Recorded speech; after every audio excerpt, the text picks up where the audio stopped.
많은 사람이 이런 질문을 합니다. 어떻게 하면 정말 선교적일 수 있습니까? 라는 질문입니다. 이런 질문을 대하면 아마도 여러분들은 극성스러운 기독교의 선교가 연상되는 사람들이 있을 것이고요. 그리고 어떤 사람은 선교적 교회라는 이 말이 어쩌면 해외 선교부가 매우 개발된 교회, 그리고 해외 선교 사역을 잘하는 교회, 그 정도로 이 단어에 대한 느낌을 가질 수가 있습니다. 하지만 이 선교적 교회라는 주제가 오늘 말씀의 주제이기도 한데요. 이 주제는, 이 선교적 교회라는 말은 굉장히 그런 좁은 개념의 의미는 아닙니다. 그렇게 단순한 개념이 아니에요. 그러면 넓은 개념이고 복잡한 개념이라는 말이겠죠. 네, 그런 의미가 있어요. 근데 왜냐면 우리가 지난 2주 동안 도시와 교회라는 주제로 2번의 설교를 들었어요. 근데 그때 우리가 정리한 게 뭐냐면, 하나님이 창조하시고 통치하시고 구원하시고 다스리시는 이 세상은 하나님의 그 나라는 세상의 모든 피조물들이고, 그리고 거기에 동참하는 것이 바로 교회의 사역이다. 하나님께서 온 세상을, 피조물을 구원하시는 사역 가운데 동참하는 것, 다스리시는 사역에 동참하는 것이 교회의 사역이다라고 배웠기 때문에 그랬습니다. 이렇게 정리하니까 목사님, 저도 모르게 언제 그렇게 정리하셨습니까? 라고 질문하고 싶으신 분들 계실 텐데요. 그런 질문 하지 마시고요. 사실 이런 내용을 배웠었습니다.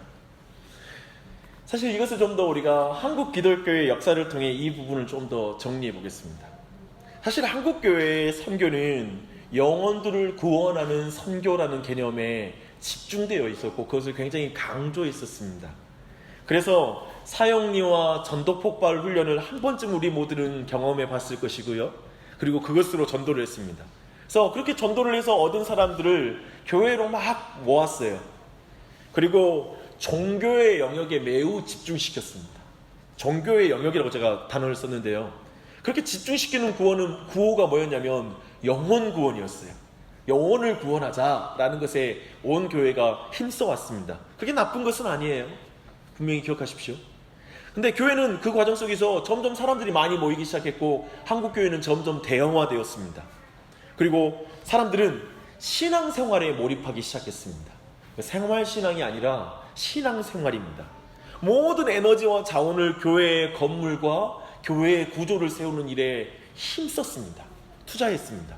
그러나 점점 교회 밖에서 사람들이 볼 때 교회는 어떤 모습이었냐면, 교회가 점점 따라오는 것처럼 보이기 시작한 거예요. 그리고 주일과 월요일에 그 그리스도인들이 다르게 보이기 시작했습니다. 너무 이중적으로 보이기 시작했고, 교회당에서의 그리스도인과 교회당 밖에서의 그리스도인들의 모습이 너무나 달라 보이기 시작했습니다. 그래서 사람들이 이제 그 그리스도인들에게 기독교 교리를 질문하면 잘 대답도 못해요. 사실 자기가 질문한 걸 깊이 알지도 못하지만 사형리 공식과 같은 기계적으로 말하는 아주 표면적인 기독교 교리는 줄줄줄 말하는 그리스도인들이 양성되기 시작했습니다. 그러면서 세계관은 세상 사람들과 전혀 다를 것이 없는 것 같은데, 그리고 매우 이기적인 집단처럼 비춰지는데, 굉장히 말하는 것은 너무 번지르르한 그리스도인들이 그렇게 양산되기 시작했습니다. 말하는 것과 행하는 것이 다르다는 그런 인상이 사람들에게 너무 짙어졌습니다. 그러면서 이제 강점이었던 전도가 전혀 먹히지 않는 시대가 되었습니다. 예전의 방식이 전혀 먹히질 않는 거예요. 예전에 70년대, 80년대 사람들이 복음을 나누면 훨씬 호의적이었고 반응을 했는데, 이제 반응하지 않기 시작했습니다. 이런 상황에서 어떻게 하면 선교적인 교회가 될 것인가 라는 질문은 사실 너무 어려운 질문입니다. 그렇잖아요? 여러분은 선교적입니까? 어떻게 하면 그 선교적인 삶을 살 수 있을까요? 이 질문은 매우 단순한 질문은 아닙니다.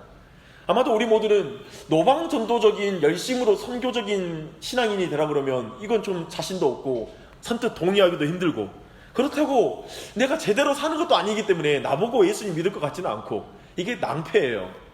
그래서 이런 선교적인 교회, 어떻게 하면 선교적인 교회가 될 것인가 라는 질문이 우리에겐 어렵습니다.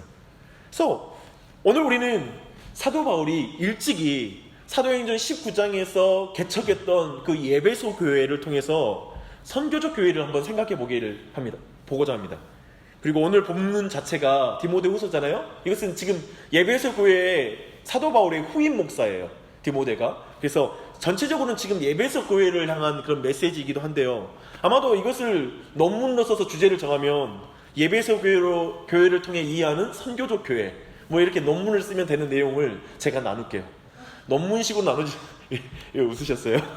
순간 저런 탄성은 왜 나오는지. 네. 근데 먼저 디모데후서 3장하고 사도행전 19장을 살펴보고 나서 나중에 선교적 교회의 6가지 표지에 대해서 적용적으로 살펴보고 오늘 말씀을 마무리하겠습니다. 디모데후서 3장에서 이제 사도 바울은 우리에게 말하고 있어요. 당신은 말세의 고통의 때가 오고 있음을 알아야 됩니다.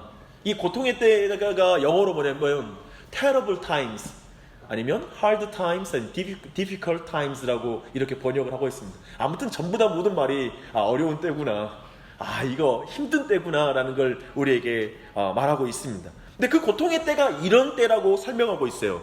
사람들이 자기를 사랑하며 돈을 사랑하며 교만하며 비방하며 부모를 거역하며 무정하며 용서하지 않으며. 우리는 자기를 사랑하며로 시작된 말세의 현상을 개인주의라고 부릅니다. 그리고 돈을 사랑하며 라고 말하는 것을 물질주의라고 말합니다. 그리고 부모를 거역하며 라는 말을 모든 권위를 부정하는 반권위주의적 마지막 시대의 형태를 말하고 있습니다. 이런 말세 현상을 한마디로 요약하면 이거예요. 자기 몰입적 문화가 창궐하게 될 것입니다. 그리고 우리 모두는 지금 자기 몰입적 문화에 살고 있는 것이죠. 우리가 살고 있는 세상을 자기 몰입적 문화라고 우리가 규정하면 디모데후서 3장의 이 말세의 구체적인 고통들은 우리 모두에게 생생하게 와닿게 됩니다. 한번 생각해 보십시오. 사람들의 각자의 들쭉날쭉한 기준에 의해서 비방을 받아본 적 있나요? 그게 얼마나 고통스러운지 몰라요.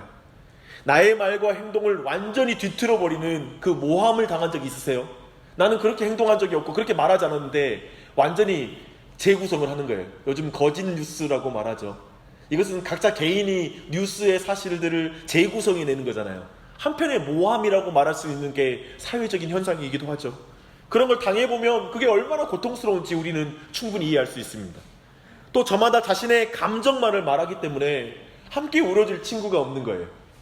그리고 웃어줄 친구가 없는 고통을 여러분 느끼고 계세요? 여러분 주위에, 회사에 여러분과 함께 웃어주고 울어줄 친구가 있습니까? 그것이 없는 고통은 얼마나 큽니까? 지금 자기 몰입적 말세의 시대를 사는 사람들의 고통이 있는 그 고통에 대해서 사도 바울은 지금 말하고 있습니다. 모든 사람들은 여기에서 가해자인 동시에 피해자예요. 사실 제가 보는 이 시대의 문화는 모두가 가해자예요. 그리고 모두가 피해자예요. 그런 문화를 만들고 있는 거예요.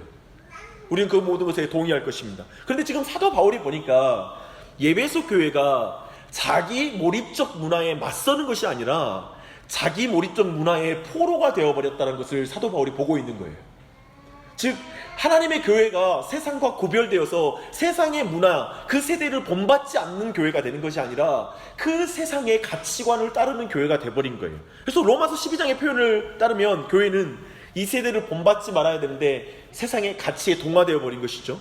그리고 마태복음 5장에서 예수님의 표현에 의하면 교회는 세상의 소금이에요.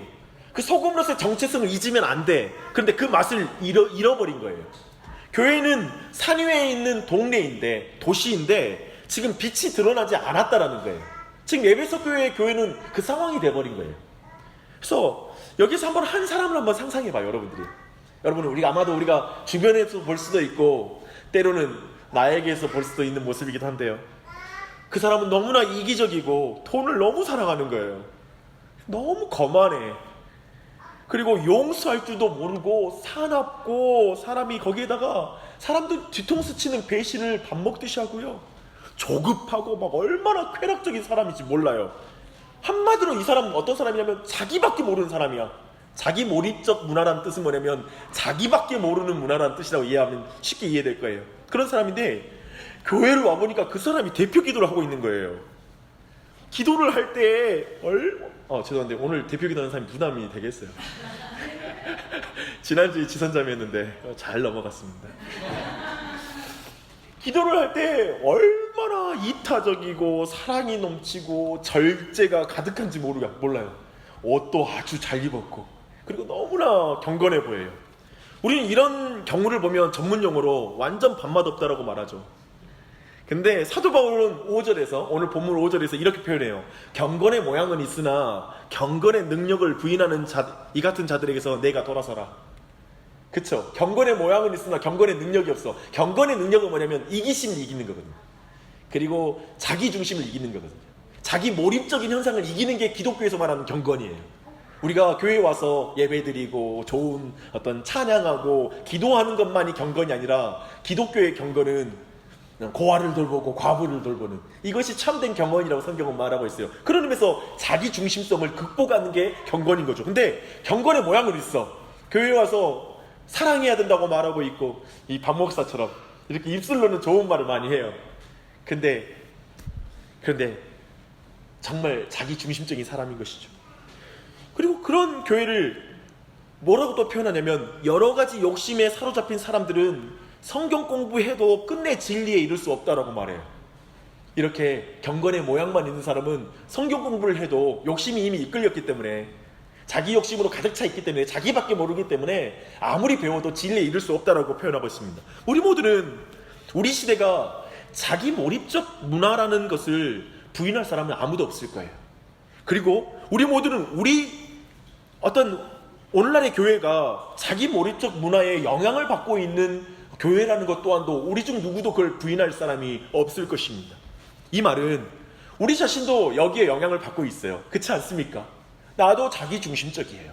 거기에 영향을 받고 있는 거예요. 그래서 사도 바울은 지금 이렇게 말하는 거죠. 너희가 자기 몰입적 문화 속에서 살아가고 있는 것을 인정하는 것이 모든 변화의 시작이다. 그걸 알아라. 그래야 너희는 개인주의, 물질주의, 반권위주의와 같은 자기 몰입적 문화라는 가면을 벗어버리고 하나님 나라를 보여줄 수 있는 소금과 빛의 사명을 감당할 수 있다라고 이렇게 지금 성경은 우리에게 설명하고 있는 것입니다. 그러나 사실 우리 모두가 어때요? 여러분 인정하세요? 나는 이기적인 사람이야. 인정하십니까? 그걸 느끼세요? 그러나 우리는 자기밖에 모르는, 자기 가족밖에 모르는, 자기 집단밖에 모르는 자기 몰입적 문화에 살고 있다는 것을, 물고기가 물의 습기참을 인식하지 못하듯이 우리는 사실 일상생활에서 이걸 인식하는 건 너무나 어려워요.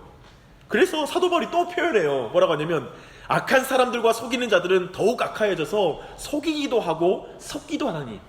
잘 보십시오. 이 세상에 어떠한 문화도, 그리고 TV를 봐도 우리가 얼마나 자기 몰입적인 현상 가운데 살고 있는지를 우리에게 깨닫게 해주는 그런 사람이 없어요. 교묘하게 모든 걸 너 중심적으로 살라고 말해요. 너가 느끼는 대로 살라고 말하는 게 현대 문화입니다. 그래서 자기 몰입적 문화를 해결할 수 있는 대안 공동체로서 교회가 어떻게 가능한지를 사도 바울은 말해요. 그러면 어떻게 이 자기 몰입적인 문화를 이길 수 있느냐 이거예요. 그리고 새로운 대안 공동체로서 교회가 서냐, 이게 산 위에 있는 동네예요.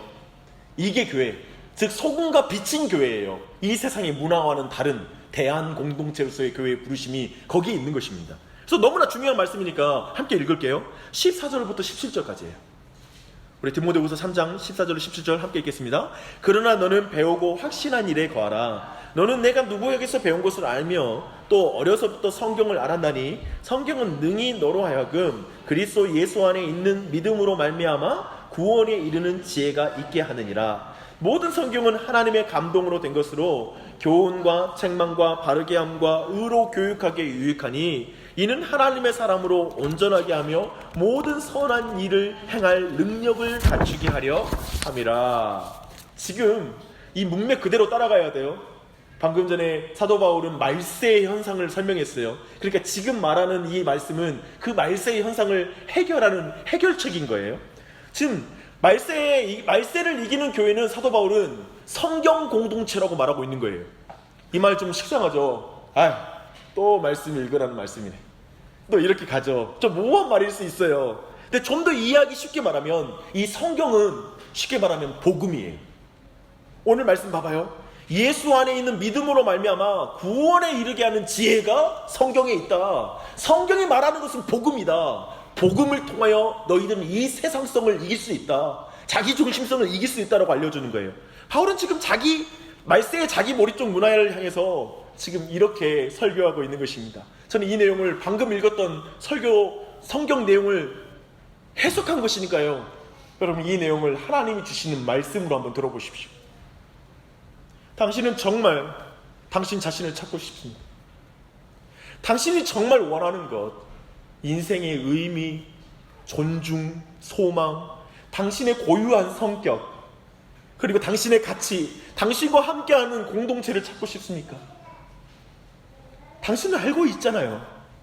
자기밖에 모르는 문화를 가지고는 그것을 찾을 수 없다는 사실을 말입니다. 자기밖에 모르면 가정이 지옥이 되고 회사가 지옥이 되는 것을 여러분은 경험하고 있지 않습니까? 먼저 당신은 자기밖에 모르는 인생관, 가치관, 세계관을 말하는 그 이야기 속에 살고 있다는 걸 인정해야 될 것입니다. 그렇죠? 여러분, 그걸 인정해야 될 거예요. 그것을 인정하는 겸손한 마음을 가질 때 우리는 성경의 이야기를 들을 마음의 공간이 생기기 시작할 것입니다. 성경의 복음 이야기를 한번 들어보십시오. 자기밖에 모르는 이야기 속에서 가해자와 피해자가 되어서 고통을 받고 있는 당신을 위해 하나님이 자기의 영광을 버리고 자기가 계신 그 자리를 박차고 길을 나셨습니다. 그리고 그분이 인간의 모습으로 이 땅에 내려오셨습니다. 그분은 예수 그리스도이십니다.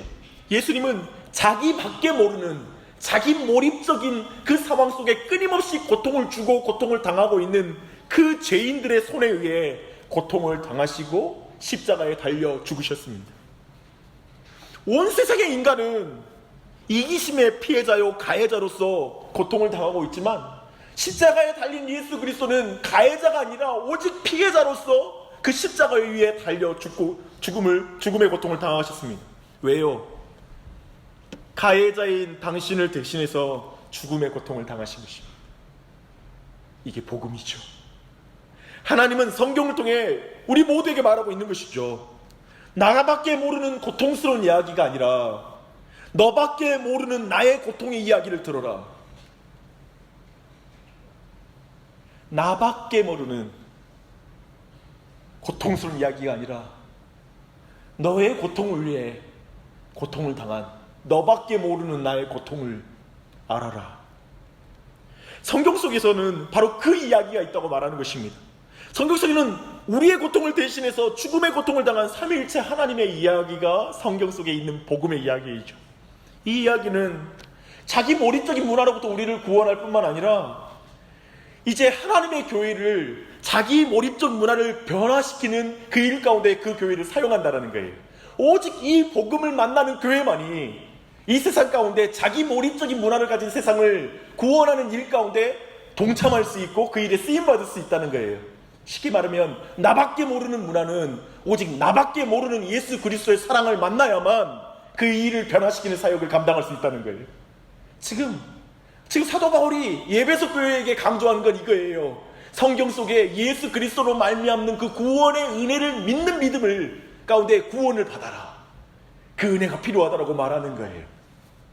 사도 바울은 오직 예수의 이야기를 통해서만 우리가 이 세대를 본받지 않는 대조적인 공동체가 될 수 있다고 우리에게 분명하게 말하는 것입니다. 하나님이 교회를 통해서 쓰고 싶은 이야기가 있어요. 그것은 예수 그리스도의 이야기를 계속 쓰고 싶은 거예요.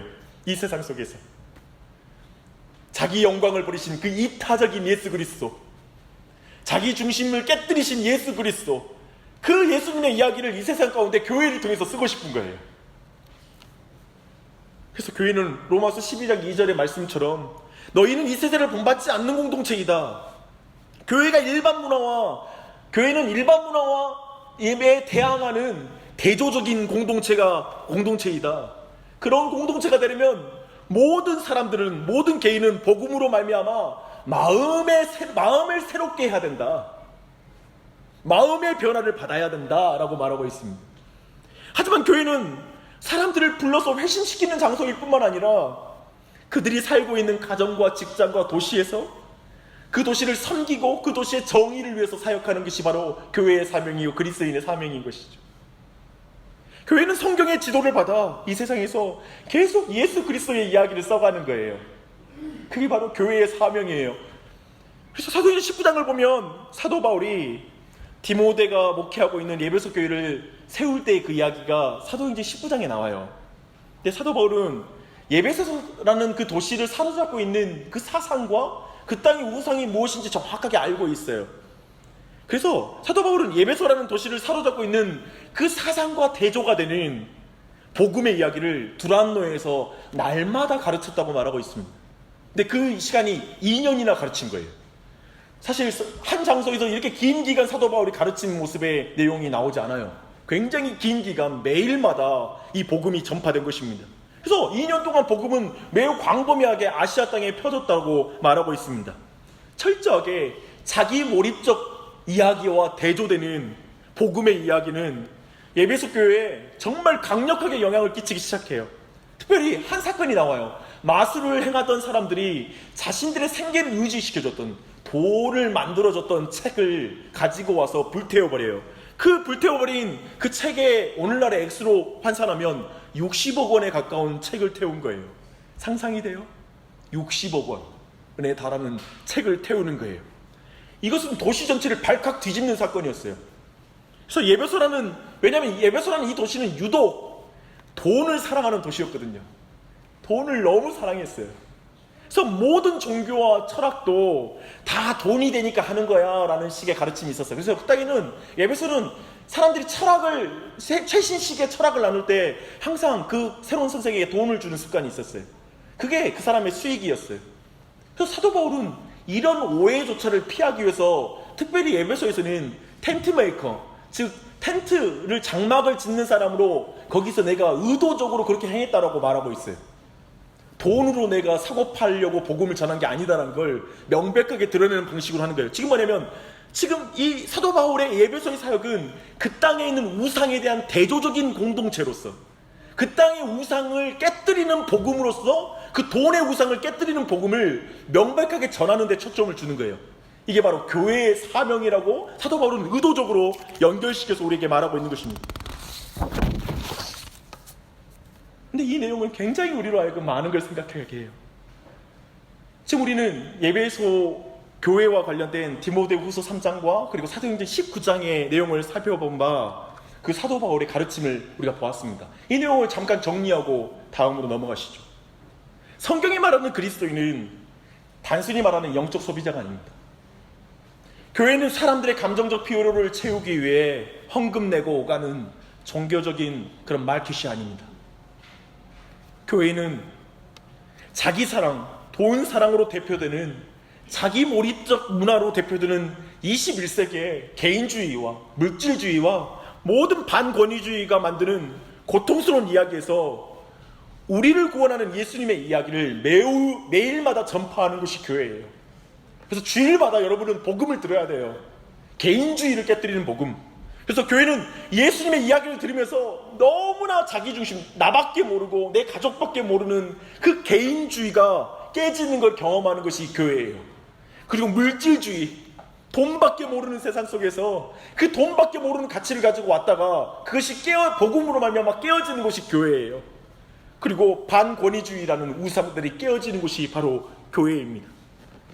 그래서 우리 모두는 자기 몰입적 이야기를 깨뜨린 에베소 교회는 에베소 도시의 돈이라는 우상을 깨뜨리는 것 또한 우리는 보았습니다.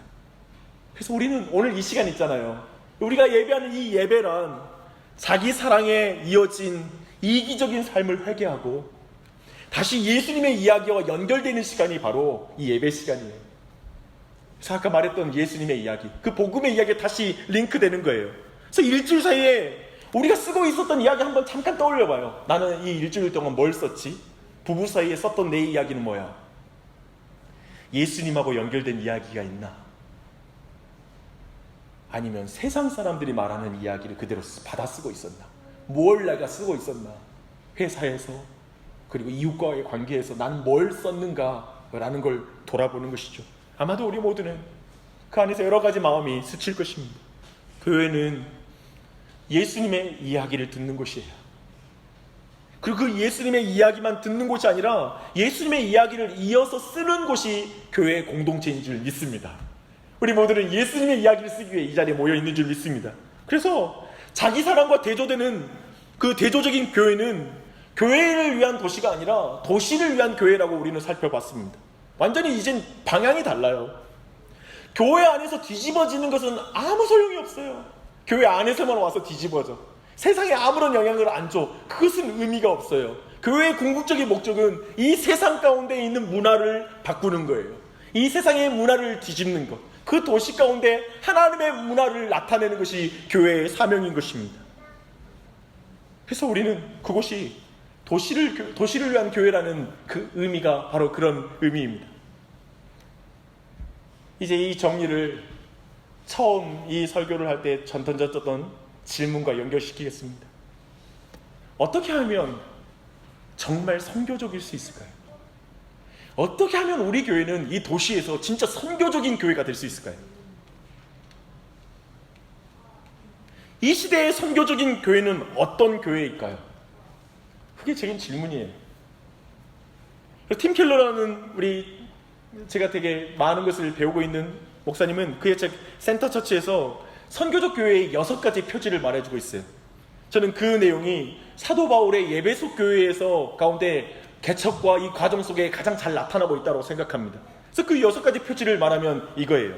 첫 번째, 교회는 반드시 사회의 우상과 맞서야 된다는 거예요. 한번 생각해봐요. 만약 여러분들이 선교적인 그리스도인이 되고 싶다면 여러분 안에 개인주의와 물질주의와 소비주의의 탐욕과 맞서야 돼요.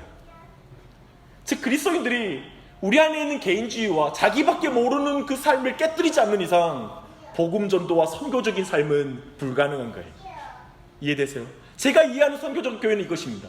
노방 전도를 막 나가는 것이 우선인 교회가 아니라 교회의 모든 그리스도인들이 개인주의를 깨뜨리는 것, 그리고 물질주의와 탐욕적인 삶을 청산하는 것, 그것과 맞서는 것, 그것을 강조하고 복음으로 말미암아 그걸 이기는 걸 경험하는 것. 이 우상들과 맞설 때 항상 복음으로 말미암는 은혜, 복음으로 인한 그 정체성은 우리를 더 검소하게 살게 만들 거예요. 우리를 보다 더 이타적으로 살게 만들 거예요. 그 복음은 보다 더 우리로 하여금 정의를 행할 수 있도록 용기를 줄 거예요. 저는 복음이 그 능력이 있다고 믿습니다. 복음만이 우리의 삶의 우상과 맞설 수 있게 해주고 그 도시의 우상과 교회가 맞설 수 있게 해주는 거예요.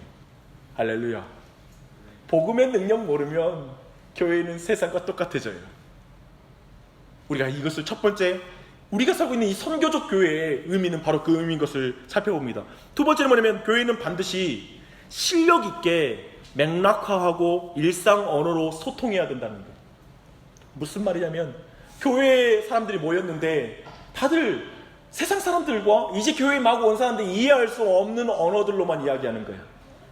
그리고 모임이 이루어지고 설교가 전파되는 거예요. 무슨 말인지 하나도 모르겠어.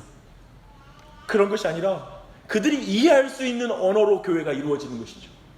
그리고 그들과 함께 대화할 수 있는 그 사람들이 있는 것, 불신자들이 왔을 때 함께 대화하고 토론할 수 있는 그런 문화가 있는 교회, 그런 언어를 가지고 있는 교회, 이웃과 만났을 때 그저 종교적인 말만 하는 것이 아니라 그냥 일상적인 주제로 이야기할 때에도 언제든지 복음적 주제와 연결시킬 수 있는 그런 실력이 구비되는 교회, 그런 교회로 사는 게 이 시대의 선교적 교회로서 제시하고 있습니다. 세 번째, 교회는 반드시 사람들이 삶의 모든 영역 가운데 선교를 수행할 수 있도록 구비시켜야 됩니다.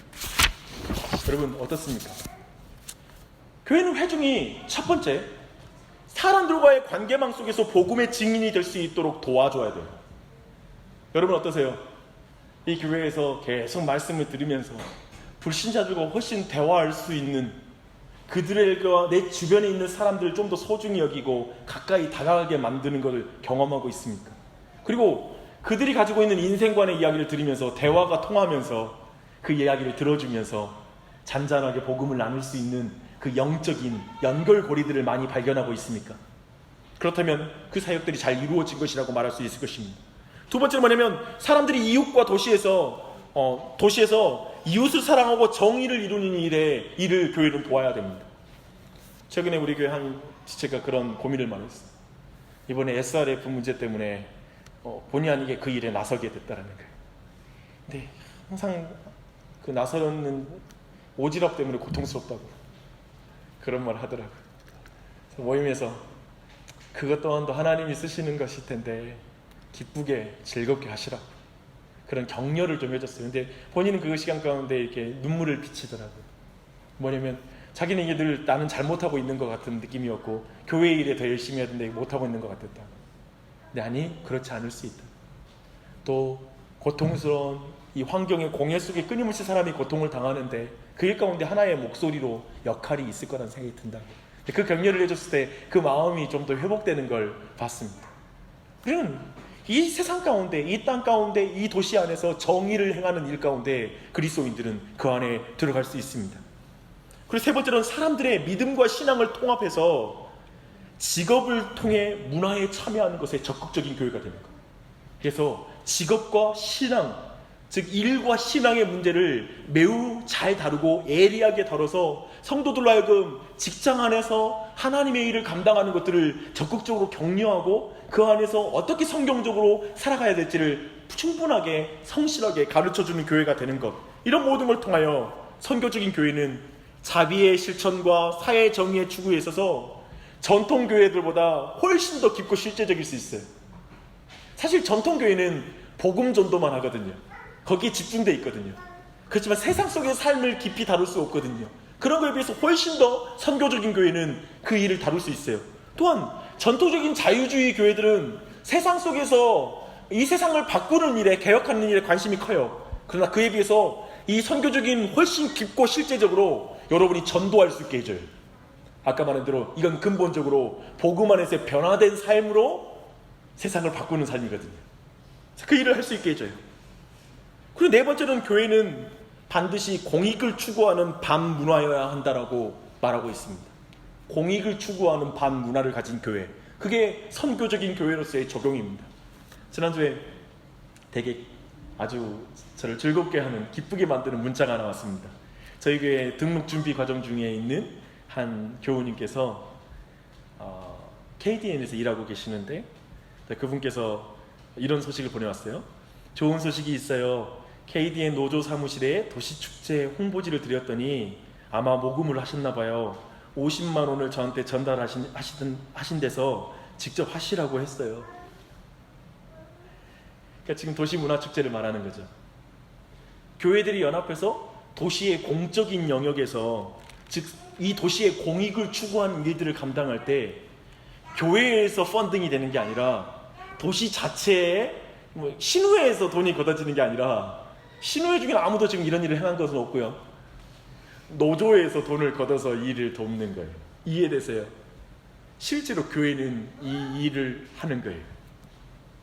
그 도시의 공익을 위해서 서 있기 때문에. 그러니까 교회를 생각할 때 이 교회 자기들만 위하는 사람들, 다 그 교회로 모든 자원을 끌어가는 욕심쟁이라고 교회가 인식하는 게 아니라 교회가 공익을 위해 존재하는구나, 우리 도시를 위한 교회구나라고 생각했을 때 그 교회를 향해 적극적인 후원자가 되는 것, 도시민이 지지하는 교회가 되는 것, 이게 우리가 추구하는, 그리고 그것이 바로 이 시대에 필요한 선교적 교회의 모습이라고 말하는 것입니다. 그리고 다섯 번째는 교회는 반드시 맥락화되어야 하며 비신자들, 질문자들, 그리고 구도자들이 교회 생활과 사역 전반에 참여하는 것을 기대해야 된다. 이번에 WLB 사역 가운데 냉장고를 채워줘 사역을 사람들이 동참할 수 있는 그런 기회를 주려고 해요. 도시민과 나누려고 해요. 이는 실제로 그들이 교회 사역 가운데도 함께 할 수 있는 거예요. 공적 영역이니까. 이것들이 도시민과 나눠지는 것이죠. 이런 것들을 구체적으로 우리 안에 실천할 수 있는 것이죠. 그리고 마지막으로는 교회는 반드시 일치를 실천해야 된다. 그래서 제가 굉장히 인상적인 표현을 썼어요. 교회는, 기존의 교회는 교회 안에서 서로의 차이점을 나타내는 교회였다는 거예요. 그런데 교회는 교회 안에서 교단끼리 자신의 차이점을 나타내는 게 교회가 아니라 세상과 차이점을 드러내는 게 교회다라고 말하는 거예요. 이해되시나요?